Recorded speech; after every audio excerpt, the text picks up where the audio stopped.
In Afghanistan, the Taliban have taken control of the key eastern city of Jalalabad without a fight after its governor surrendered to the group. This followed the Taliban's seizure of the major northern city of Mazar-i-Sharif a day earlier. Kabul is now the last major city under the government's control. The Taliban now control 25 of Afghanistan's 34 provincial capitals. In a tweet, the Taliban spokesperson claimed to have captured Maidan Wardak's capital, Maidan-i-Shar, along with Nangarhar's Ghar district. Meanwhile, the United States officials say the evacuation of diplomats from Kabul has begun, but the embassy continues to function. Earlier, President Joe Biden warned the Taliban of swift and strong military response if a U.S. mission is attacked. Biden also announced the deployment of 5,000 troops in Afghanistan to help evacuate its citizens and ensure a safe withdrawal of its forces. Elsewhere, Uzbekistan says it has detained 84 Afghan soldiers who crossed its border.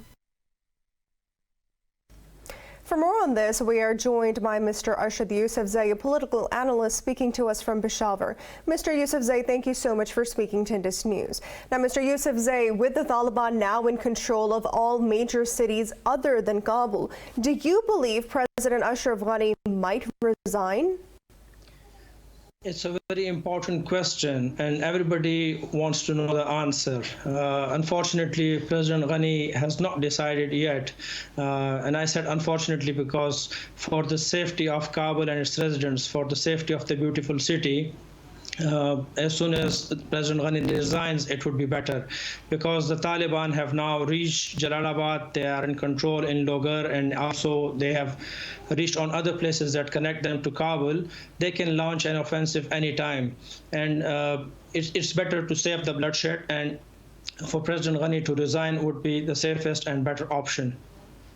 All right, Mr. YUSUFZAI, now the United States President Joe Biden has sent an additional 5,000 troops for the safe exit of U.S. personnel.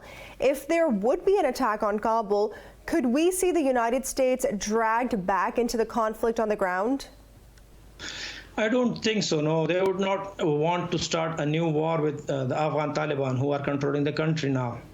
I believe that the forces are there only for the safety of the U.S. personnel and the diplomats, and they would try to finish their job as soon as possible to just get out of the country and leave it to whoever is fighting there.